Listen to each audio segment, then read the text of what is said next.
Aquí conversamos con quienes escriben sobre nuestras ciudades y sus protagonistas. Esto es Terraza, con Nicolás Valencia. Hola, ¿qué tal? Hoy día conversamos con Sandra Iturriaga, autora, editora de Mapocho Aguas Abajo, publicado por Ediciones RQ el 2023. ¿Qué tal, Sandra? Muchas gracias a ti, Nicolás, por esta invitación y que podamos conversar de eso.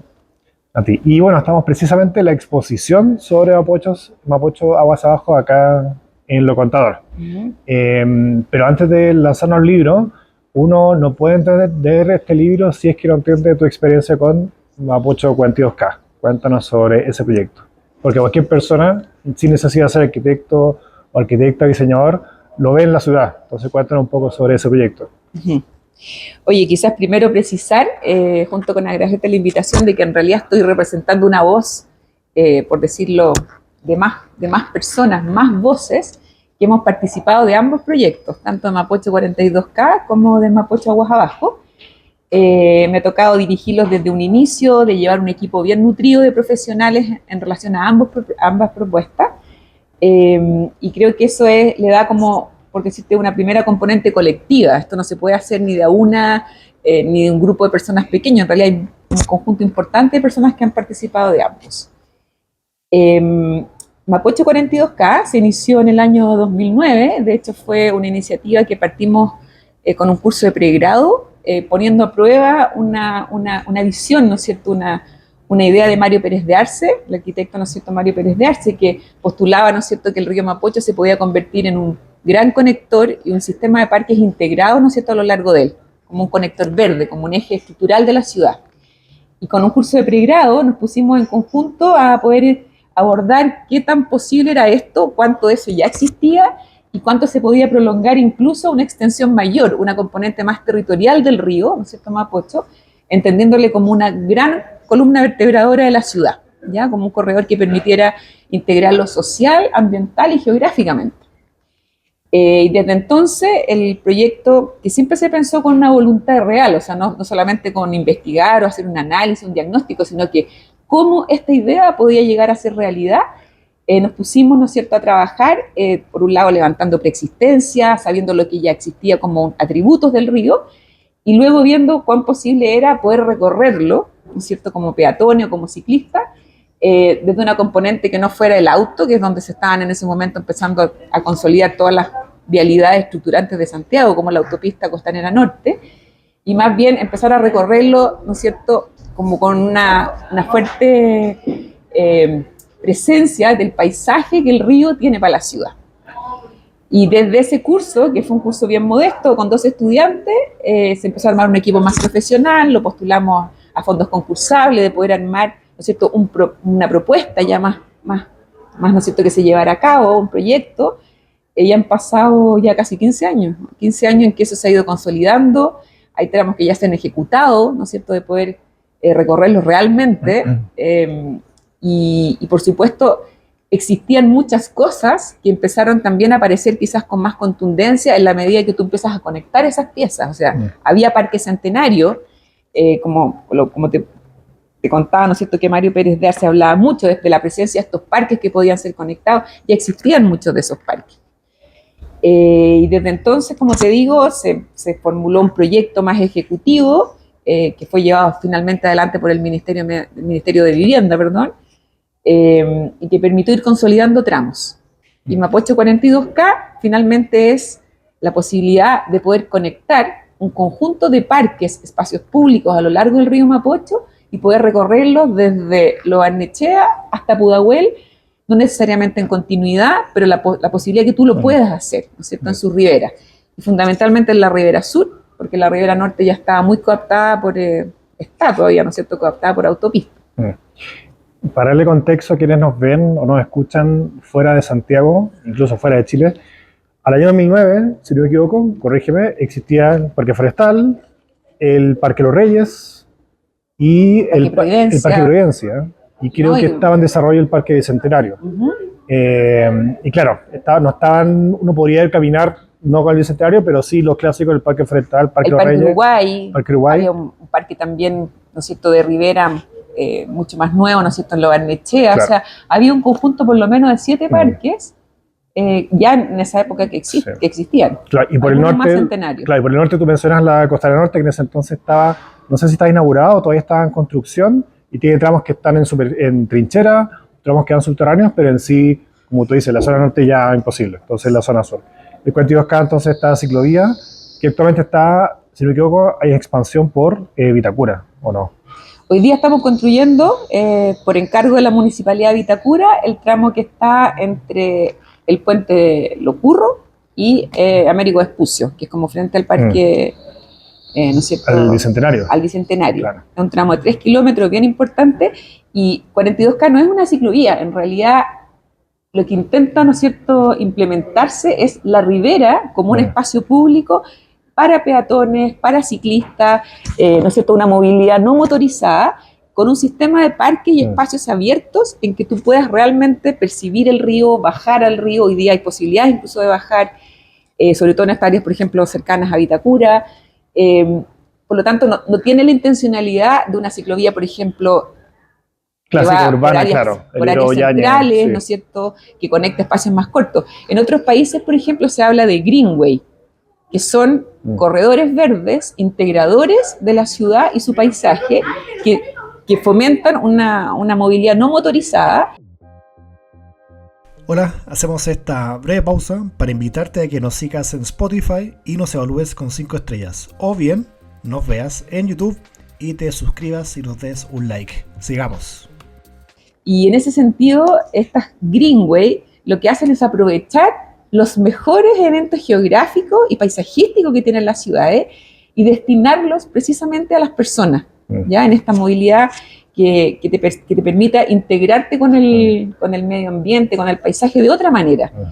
En Chile tenemos poca cultura de eso, porque en general lo hablamos, ¿no es cierto?, de ciclovías por calle, o hablamos de parques per se, pero efectivamente estas Greenway son las mejores maneras, ¿no es cierto?, de conectar los territorios y integrarlos a partir de esta componente de paisaje ambiental, geográfica, en que en realidad lo que haces es percibir los verdaderos atributos de la ciudad. Claro. También como usuario del 42K, creo que ofrece también una oportunidad que es muy excepcional en una ciudad tan segregada como Santiago, que es cruzar precisamente, incluso antes de este proyecto en Vitacura, igual se podía, no en las mejores condiciones, pero se podía, desde Vitacura hasta, yo por lo menos hasta Renca. Después se inauguró el Mapocho Río y eso se sigue expandiendo. Este proyecto creo que también está en la lógica de una época en que había una mayor conciencia y una exigencia de la ciudadanía también por este tipo de espacio, y saltamos hacia el futuro y llegamos a este momento que es el libro de Mapocho Aguas Abajo. Esta publicación, si tiene la posibilidad de verla, se dan Y cuenta... la tengo, la podemos mostrar. Que yo no sabía, porque no es solamente por un eslogan, sino que lo habla muy bien el libro. Aguas arriba, urbano, que es quizá el que todos tenemos más claro, y luego aguas abajo. ¿Por qué se enfoca esta publicación en este tramo? Bueno, esta investigación, que como digo, o la publicación que nace de una investigación con un conjunto de profesionales, trató de poner el ojo esta vez ya no en el tramo urbano, que tú lo puedes recorrer en continuidad o podrías recorrerlo en continuidad, sería en el mejor de los casos eso, que era esta idea de Mapocho 42K, sino que más bien aborda un territorio muchísimo más rico, en el sentido de que el río no está canalizado, y en ese sentido la ciudad no ha llegado necesariamente a todos sus bordes, por un conjunto de 6 comunas periurbanas, ¿no es cierto?, que recorre el río y que permite entenderlo como un corredor ecológico que incluso cambia de orientación prácticamente de oriente a poniente a norte-sur, privilegiadamente norte-sur, y en ese sentido es una oportunidad única, un reservorio, ¿no es cierto?, de biodiversidad, que sería muy importante tenerlo, nosotros pensamos en ese momento, visibilizarlo para Santiago en el contexto actual y futuro metropolitano. Quizás nos queda muy cerca, pero al mismo tiempo muy distante conceptualmente, porque cuando empezamos la investigación le preguntábamos a mucha gente, ¿tú sabes dónde desemboca el río Mapocho? Teniendo Google Earth, teniendo un montón de información a la mano, y muchas personas no te saben decir, porque no nos queda al frente, no lo recorremos comúnmente. Claro. Es ¿no es cierto?, un río que, como te digo, cambia orientación, recorre casi 55 kilómetros entre Pudahuel y la confluencia, y tenemos como menos imaginario de lo que ocurre ahí. Y es más, lo que está hoy día en la exposición, por ejemplo, que algunas fotos se ven acá o acá, mucha gente dice, pero ¿cómo eso es el Mapocho? Porque estamos mucho más acostumbrados al tramo canalizado, claro, ¿no es cierto? Al tramo urbano que ya está súper dosificado, que el área central en algunos puntos llega a tener 42 metros, en otros un poquito más, ¿no es cierto?, hacia los extremos de Barnechea o de Pudahuel, pero sin embargo no estamos acostumbrados a este río no canalizado que puede cobrar entre 100 y 500 metros, incluso más en el área de la confluencia, y que permite entenderlo desde una concepción más territorial, más ecológica, que mantiene una biodiversidad, como te digo, riquísima, y un conjunto de humedales, que es por lo cual también quisimos visibilizarlo hoy día, con la emergencia que eso tiene de cuidarlos, un conjunto importante de humedales que se han ido consolidando, ¿no es cierto?, a lo largo del tiempo, a lo largo del río en este tramo que llamamos aguas abajo. Así que el aguas abajo en realidad fue una forma de denominar esta condición excepcional de un río no canalizado y que tiene hoy día una oportunidad como de anticiparse, de repensar las condiciones que queremos para este río y que no le lleguen los mismos problemas, por ejemplo, a las áreas centrales. Claro. O sea, que no estemos remediando, a pesar de que ya le pasan muchas cosas a este tramo. No es que ni por un segundo sea un tramo prístino o virgen, ¿no? Al revés, claro. Le han pasado ya muchísimas cosas. Aunque viendo imágenes de estas posiciones del libro, es bastante mejor de lo que uno se imagina con lo que uno compara los tramos que están urbanizados. Este río, tú explicas bien, va de este a oeste, como gran parte de los ríos en Chile, pero tú dices, hay un tramo muy raro que va de norte a sur, que no estamos tan acostumbrados. Por lo menos Privilegio se ve, claro, ¿no es cierto? Que arma como una diagonal, ¿no es cierto? Más que en norte-sur directo, pero te va armando como una diagonal pegado a la cordillera de la costa. Claro. Y es tú hablaste de humedal, y es oficialmente un humedal urbano. ¿Qué significa eso? Todavía no ha sido declarado completamente. No. Hay una iniciativa que los municipios, los 16 municipios están empujando, a pesar de que 3 ya lo tienen declarado humedal urbano, Peñaflor, Talagante y El Monte, que son las comunas que están más al final, ya tienen declarado el río como humedal urbano. Hay una iniciativa que está hoy día con un expediente en el Ministerio de Medio Ambiente para que sea declarado totalmente. Eso significa que entra en un estatus, ¿no es cierto?, de conservación y de preservación importante, porque hay una ley de humedales urbanos que permitiría quizás protegerlo de mejor manera de lo que hemos sabido hacer hasta ahora.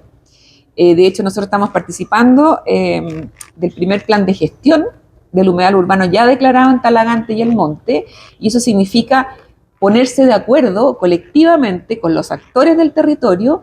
¿Qué queremos conservar? ¿Cómo queremos conservarlo? ¿Cuál es la gobernanza, como los modelos, ¿no es cierto?, que queremos para mantener, ¿no es cierto?, las condiciones que son positivas hoy día y cómo podemos prever aquellas más negativas que le están ocurriendo al río concebido como humedal urbano. Yo creo que es una súper interesante figura porque el río no tenía un estatus, por decirte, que nos permitiera validar colectivamente su conservación. Hasta ahora al río le han ido ocurriendo un montón de cosas, ¿no es cierto?, y siempre ha primado más lo urbano. En esta negociación entre lo urbano y lo natural, ha primado más lo urbano, en el sentido de cuánto necesitamos ocupar las áreas ribereñas, para qué necesitamos ocuparlo. Y hoy día creo que hay una comprensión que se ha ido instalando y afortunadamente de manera más contundente en la sociedad, es que la ciudad tiene que ser pensada como un ecosistema. Como un ecosistema, no solamente que nos provea de recursos o servicios, sino que también nos provee de bienestar. Eso significa que en la medida que cuidemos estos lugares, también tenemos mejor calidad de vida en las ciudades. Si los cuidamos, nos cuidan. Obvio, y yo creo que hay como un balance mayor para poder pensar estos lugares. Hay una ecuación que al menos debiéramos poder tener mejor instalada, ¿no es cierto?, en todos nuestros modelos, desde los planes reguladores, los sistemas de gobernanza, hasta iniciativas de participación, que cada día son más importantes, de involucrar a las personas en estos lugares, en el conocimiento, en la educación ambiental, porque no basta con una figura. Esto que hablamos de figura de humedal urbano que nos garantizaría, en realidad es un primer paso, el plan de gestión sería un segundo paso, pero hay muchas otras cosas que tienen que ir ocurriendo, que es entender los ríos como hechos culturales, que no basta con figuras normativas, incluso si estuvieran instaladas para todo el río, incluso si nuestros planes reguladores definieran, por ejemplo, que todo el sistema de riberas parque, se requiere como fortalecer y robustecer nuestra mirada cultural, ¿ya? Que implica cómo, como ciudadanos, nos comprometemos, nos interesamos, nos involucramos con acciones relacionadas con el río. Hoy día, como digo, afortunadamente, cada vez hay más cultura y conciencia de que estos espacios nos entregan bienestar. Y hay, por ejemplo, en Mapocho Aguas Abajo, esta investigación la hicimos de la mano, en gran parte con casi 14 organizaciones ambientales que ya llevaban iniciativas o, ¿no es cierto?, como emprendimientos vinculados a la protección del río. Hoy día están muchísimo más empoderados, de hecho hacen jornadas de reforestación, hacen jornadas de limpieza, o sea, hay todo un movimiento cultural que yo creo que ha ido creciendo en la última década y que es lo que hace que realmente estos lugares se instalen como un patrimonio, como dice la investigación, un patrimonio y un paisaje que nos pertenece a todos en la ciudad. Así que eso era como lo principal del libro y de la investigación en su conjunto, era fortalecer esa mirada, poder traspasar, ¿no es cierto?, esa como condición cultural, mostrando y visibilizando este potencial, porque lo que no se conoce, en realidad no nos podemos apropiar. Mientras más se conoce, más podemos sentirnos ciudadanos, como dice por ahí, ciudadanos ribereños. O sea, como creo que por acá, ¿no es cierto?, ¿te consideras un ciudadano ribereño? Esa es la primera pregunta que uno le haría a un santiaguino, y eso involucra el Mapocho y el Maipo. Claro. ¿Cómo ha sido trabajar con figuras del Estado, tanto electas como no, considerando, yo creo que también este proyecto, tanto esta publicación como el 42K, coincide, esta es mi teoría, con un empoderamiento de la ciudadanía en torno, bueno, a muchas cosas, pero en el caso de la ciudad también a los ciertos usos, como que, de hecho pienso, proyectos como Costanera Norte hoy en día no se podrían haber hecho, o al menos tendrían mucha mayor resistencia. ¿Cómo ha sido trabajar con alcaldes, con intendentes en su momento, gobernadores, en un proyecto que requiere no solamente llegar y diseñar, sino convencer? Gran parte de esto creo yo que es convencer. ¿Cómo ha sido ese trabajo en este proceso tan largo? Bueno, yo creo que ahí la universidad cumple un rol central. Las dos iniciativas han tenido su origen ¿no es cierto?, en la Universidad Católica, desde donde yo trabajo, que cumple un rol central, digo, porque es una voz que permite, ¿no es cierto?, integrar distintas voces en un largo plazo, en el sentido de que tenemos cambios, ¿no es cierto?, de autoridades muy recurrentes. De hecho, el 42K en estos 15 años ha pasado por muchos periodos, ¿no es cierto?, presidenciales y cambios también locales de las gobernanzas locales. Y nuestro rol no es político, si bien somos actores políticos, nuestro rol es congregar distintas visiones a partir de visibilizar el potencial que tienen estos territorios.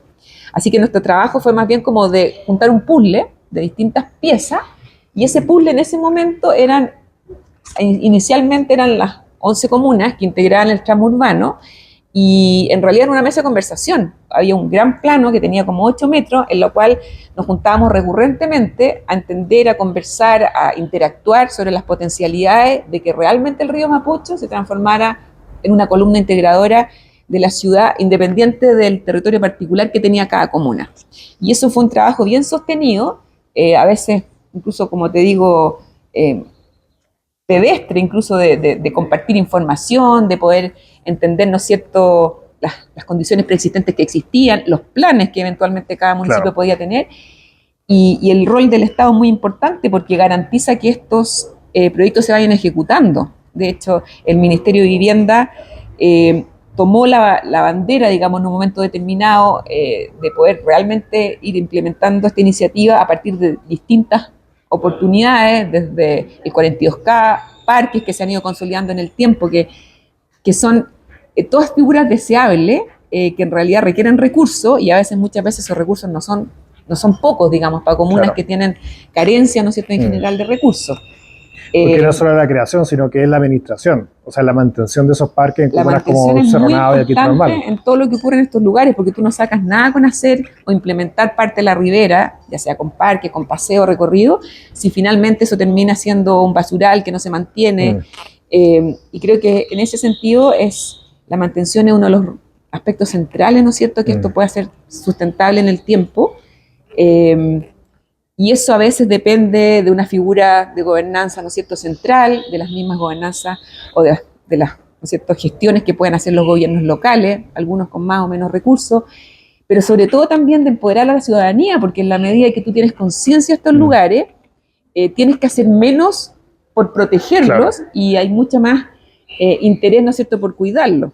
Claro. Así que insisto que es un conjunto de integraciones de volvernos una cultura ribereña, y claro, eso a todas las escalas, cada uno desde donde le toca. A nosotros nos toca desde la universidad ayudar, fomentar, robustecer todo lo que podamos, ¿no es cierto?, al actor público, a la ciudadanía, pero es uno de los espacios. En realidad hay muchísimos. Si tú mismo, no sé, estás haciendo este blog, de alguna manera estás contribuyendo, ¿no es cierto?, a que se socialice el interés que esto puede tener, y así hay montones, digamos, de roles. Yo creo que cada uno tiene que encontrar su lugar para potenciar, ¿no es cierto?, su mirada o su contribución, ¿no es cierto?, a este espacio ribereño. Volviendo a lo que está en esta publicación y acá en la exposición en Lo Contador, acá en Santiago, cuando uno ve el Parque Los Reyes, o el Parque La Familia, o el Parque Forestal, y ve estas imágenes de los 6 tramos que están en el libro, no se imagina que son parte del mismo río. A mí me evoca mucho ese río clásico, como del río, como la región del Maule, o la del Libertador Nardo Higgins. Y esta publicación habla o documenta sobre los balnearios, que creo que es algo muy del Valle Central de Chile. Cuéntanos un poco sobre esa documentación y qué muestran en torno a esos balnearios. Bueno, una de las aristas, las capas que tuvo la investigación y que muestra la publicación efectivamente es el patrimonio balneario del río Mapocho en este tramo aguas abajo, y esa fue una pesquisa que inició una de las integrantes del equipo, que es Johanna Carvajal, que dentro de su tesis de magíster de arquitectura del paisaje empezó a abordar, ella está en la cantina, así que empezó a abordar los antiguos balnearios que existían en la zona, y se encontró con un montón de información súper valiosa, que yo creo que dio el pie para pensar cuánto más de eso existía a lo largo del río, un poco más aguas arriba, ¿no es cierto?, hasta Pudahuel, ir pesquisando a través de imágenes, a través de relatos, cuán potente era esa dimensión, que de hecho la hemos ido perdiendo, pero es bastante reciente. Si uno claro, piensa, yo te diría que de los 70, los 80 eso empezó a decaer, pero hay una generación entera que te puede contar en primera fuente y de primera mano que se bañaba en el río, que hacía paseos campestres, que tenía acceso, ¿no es cierto?, a estas zonas que tú llamas más rurales, pero donde ya había localidades que eran fuertemente visitadas. Y creo que esa es una memoria que requiere ser mostrada también, porque forma parte del hecho cultural de lo que el río ha sido.